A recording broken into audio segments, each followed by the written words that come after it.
What's up, guys? Welcome to Daily Dose of Reddit. This is your host, Zach, and today's subreddit is r/EntitledPeople. This story's called Entitled Racist Japanese Salesman Wanted to Send Me to a Gas Chamber, but he spoke a little too loud.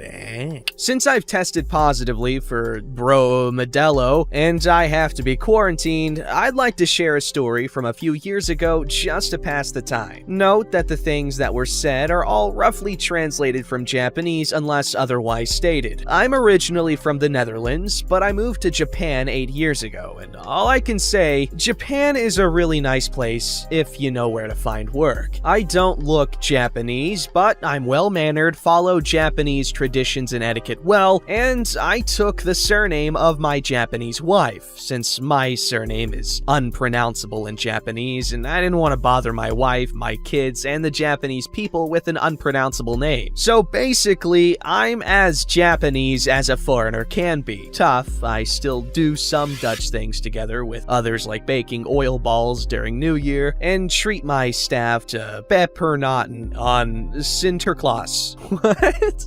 Oh, that's crazy. So I had a business meeting in Tokyo, and after that was concluded, I decided to eat some ramen at a local ramen shop. Even though I can afford fancier food, I like the more low-key food stands. It was a small-scale ramen shop, which had a note, "No foreigners allowed." You see these signs more than you think on these smaller shops and stands, but in most cases, the owners put these posters on the stand because the owners can't speak English, so a lot of times, if you speak Japanese, you're allowed. I went in anyway, since I kinda know the owner, and it was empty with only one other guy sitting there. I greeted the owner and ordered my bowl of ramen when the entitled Japanese salesman, I'll call him Entitled Salesman, in a snobby voice said, "Excuse me, but what is this, gaijin, a foul word for foreigner, doing here in this shop?" I'm just ordering a bowl of ramen. They're the best in town. In bad English, which is, I don't really think it's an offensive term. It's a term that a lot of people use, like, to refer to, like, the unique Japanese English stuff you see and hear while, in Japan or something. Could be offensive, but as far as I know, it's not. Anyway, "I'm not talking to you, filth," in Japanese. "I was talking to the shop owner. You had a note on your door stating you do not allow foreigners." At this point, I started to secretly film this since I wasn't sure that if things would go out of hand, the shop owner would be on my side. And the Japanese police tends to believe the natives before foreigners. I don't know if filming is even allowed, but hey, proof is proof. I can hear what you say. I speak Japanese too, you know. "Shut up, you filth! Do you understand how important I am? I work at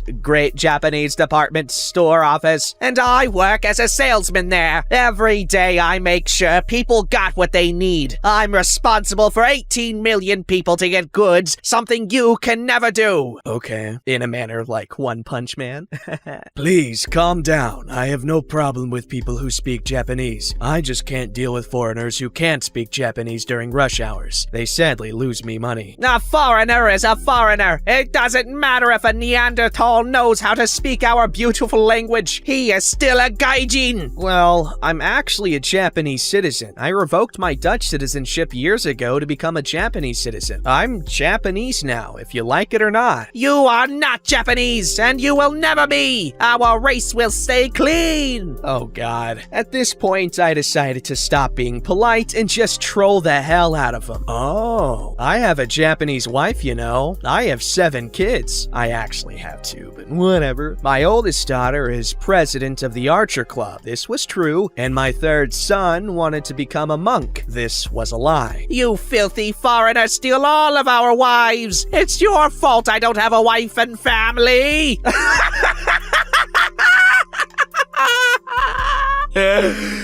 Maybe because you're a penis. "Excuse me, you rude-ass gaijin." What? Never hard to take the truth. You know how I got her? By being polite, being supportive, and let her live the life she wants. Penises like you only tell women to stay at home, take care of the children, and shut up. This is what I mean! You gaijins disgrace our traditions! Are you serious? What? It is the role of a woman to birth children and stay at home! You Americans taught our women otherwise, and now we have a low birth rate! Funny. I don't remember the Netherlands being in the US, but I can speak like an American redneck if you want. America, Netherlands, Germany, Sweden, it doesn't matter! You whites destroy everything beautiful in the world! I ain't know, but you gotta relax. Hey, ever shot a Colt Python before? The best gun you can shoot, tough at a distance of 12 gallons. I prefer a Deagle. Recently bought an MMP-15 with a scope. Great to use against enemies of the free world. Shut up! You gonna see the Super Bowl tonight, motherfather? I have 10 inches of Diet Coke and 6 feet of McDonald's. God, I love the just random U.S. customary units. Hey, did you know my NASCAR drove over 200,000 yards? And our proud president, Donald J. Trump, gave me the Medal of Patriotic Freedom. I don't know. I was just using random American terms at this point. You frickin' gaijin should all be gassed to death. You should all be collected and go in a gas chamber. Your bones will be used to strengthen our roads, and we will exterminate all filth in our country! Honestly, I was shocked. I didn't expect him being this extreme. I just hoped he would walk out like the loser he was. Oh well, this guy wanted to fight, but I honestly didn't want to. The shop owner at this point was calling the cops and removed his "No Foreigners Allowed" sign, cause it's technically illegal, but somehow we didn't throw punches. He was still shouting racist things and he still acted entitled, but the cops came in and, of course, I was assaulted by that man! Arrest him, please! Luckily, the shop owner vouched for me and the cops took him away, but not without the cherry on top. When the cops asked his name, he said his name. But the funny thing is, I have the same surname as him. And not only that, my wife's surname is kinda a historical name derived from samurai. So when I heard his name, I said, "Oh, hey, my name is also Miyamoto." BT dubs, Miyamoto is the surname of Musashi Miyamoto, the legendary Ronin, a masterless samurai. He was a badass. He won, oh my god, he's won against some ridiculous odds. You guys should really look him up, he's cool. Anyway, this is when the guy flipped even more, and he said racist things again and wished me again in the gas chamber. But in his rage, he somehow forgot there was actual police next to him. So yeah, this guy was taken to the police office and got a fine. Later, I heard he was fired from his job. Damn. Out of gratitude for helping me out, I translated the shop owner's menu into English and made some sort of system that if foreigners order stuff, it will go smoothly. Nowadays, the shop owner makes some extra bucks thanks to it. Oh well, all's well ends well, right? Though, do note, some things are rough to translate, and it happened 3 years ago, so I might have missed some details and some things might sound weird and unbelievable. First of all, I believe that story, a lot of people in Japan are super polite. Most people in Japan are super polite. Because like a very prominent philosophy is, the nail that sticks out gets hammered. And no, that doesn't mean like if you stand out and you're super charming and funny like I am, they'll give you free alcohol. I made that mistake. I'll just leave it at that. I'm kidding. But a lot of the older generation there, so I've heard, are like here very traditionalist, and Japanese culture is, you know, very conservative. You know, traditions are a very important thing there, culturally speaking. I could be wrong, I could be talking out of my ass, but this is from what I know from watching days and days and days of videos on this topic. So I'm a bona fide expert on Japanese culture. I'm joking, I know nothing. All right, time to hydrate because I am thirsty. And this story's called New Grooming Client Can't Keep Her Demand Straight. Hello, internet strangers! You guys aren't strangers, you're practically family. As a veteran of the pet industry, I've got loads of stories for y'all. This is just my most recent encounter with an entitled person. People are extra crazy when it comes to their pets. Brief backstory. I am originally a vet tech by trade, but over the years I've been grooming dogs and cats with medical or behavioral issues. The pets that no sane, regular groomer would touch. My background in vet med, my degree in animal behavior, and my knack for grooming led my side hustle to become a full-time job. So what you need to know is that as a specialty groomer, my clients' pets all have issues. Multiple vets in the area refer patients to me that are poor candidates for sedated grooms. I'm booked a solid 6 to 8 weeks out. I groom in a local pet supply store salon. There is a storefront with cat and dog supplies and a fully enclosed grooming area in the back. I am only the groomer, but I have an assistant/bather. The government of my state has mandated that all services must be scheduled by appointment only. No walk-ins allowed. On to the story. This happened this past Saturday with an encore yesterday. Here's the cast. There's me, my assistant, entitled lady. Entitled lady's dog. I had an elderly little dog with skin issues on my table. My assistant was hustling around cleaning up the salon. I was busy grooming away when I hear the door open.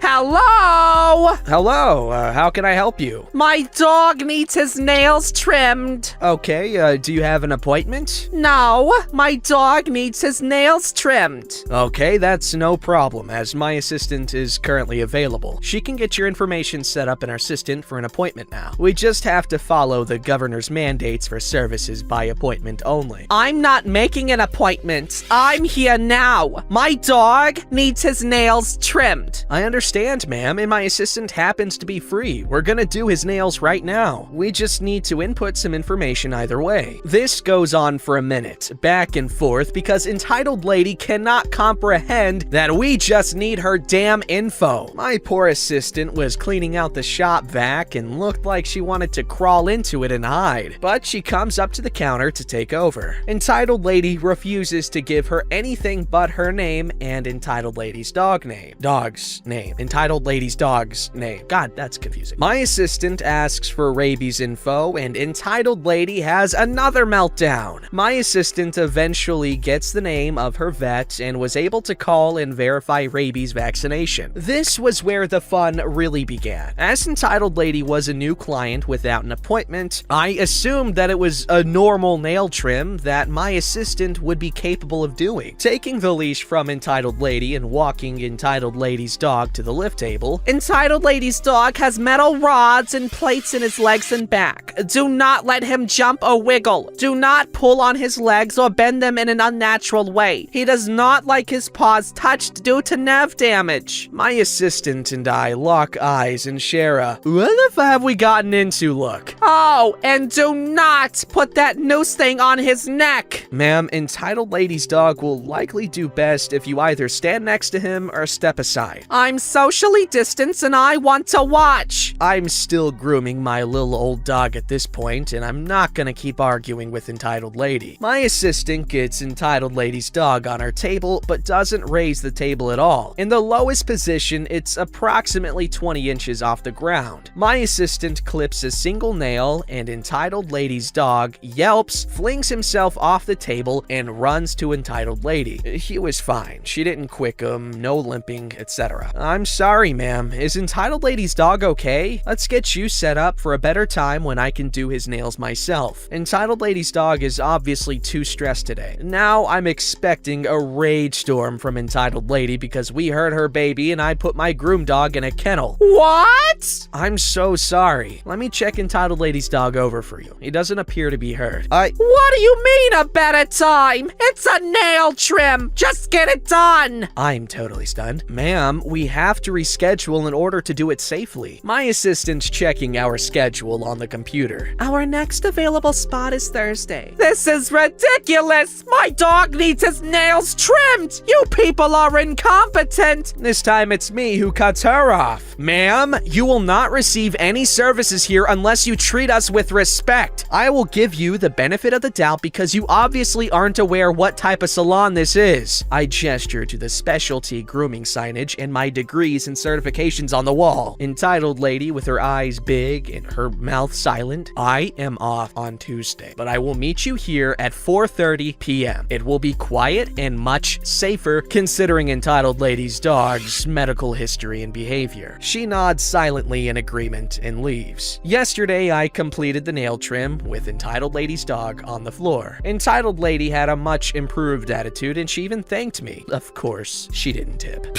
What the hell?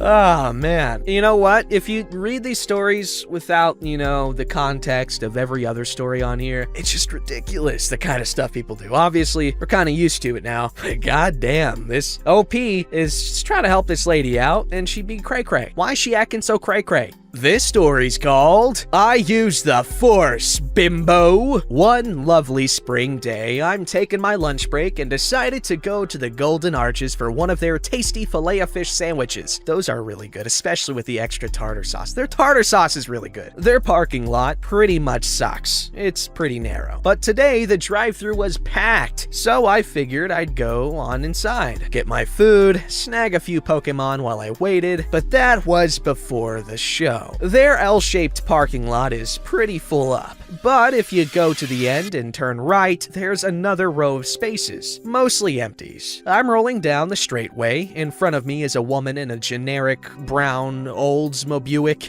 backing out of a space in front of me, then back in, then out, then in, at least 4 times. Sounds like my prom night.